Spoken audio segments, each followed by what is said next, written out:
Hello friends, ఎలా ఉన్నారు? అంతా బాగున్నారు కదా? ఈరోజు కూడా మీ వెరైటీ కిట్టు ఒక వెరైటీ రెసిపీతో వచ్చేసింది. ఫ్రెండ్స్, ఇంతకుముందు వీడియోలో పూరి పొంగుతూ రావాలంటే ఎలా చేయాలి చూసాం. మరి పూరీలోకి పర్ఫెక్ట్ బొంబాయి చట్నీ చేద్దామా? సూపర్గా వెజిటేబుల్స్ అవి వేసుకొని అండ్ హోటల్ స్టైల్లో ఎలా చేయాలి అనేది చూసేద్దాం.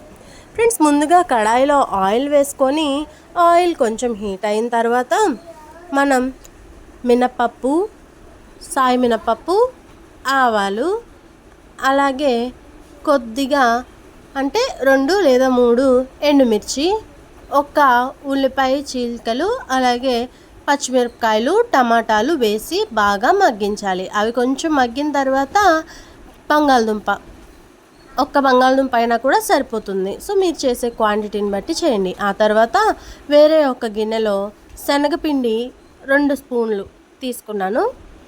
2 స్పూన్లకి కొంచెం మనం అందులో ఎలాంటి ఉండలుగా లేకుండా చక్కగా అంతా కూడా డైల్యూట్ చేసుకోవాలి. కొంచెం వాటర్ ఎక్కువగానే వేసుకోవాలి, ఎందుకంటే శనగపిండి వేడిలో వేయంగానే గడ్డగట్టినట్టు దగ్గరికి వచ్చేస్తుంది.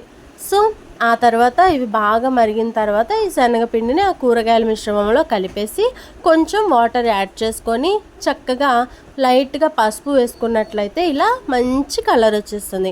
ఆ తర్వాత కొత్తిమీర చల్లేసుకొని తీసేసుకోవడమే. కొంచెం కరివేపాకు, కొత్తిమీర చల్లుకోవాలి, అంతే.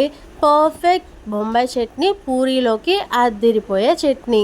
ఇది ఉప్మాలోకి కూడా బాగుంటుంది. సో మీరు కూడా ట్రై చేసి ఎలా వచ్చిందనేది నాకు కామెంట్ చేసి చెప్పండి. అండ్ ఫస్ట్ టైం నా ఛానల్ని చూస్తే కనుక ప్లీజ్ సబ్స్క్రైబ్ చేయండి ఫ్రెండ్స్.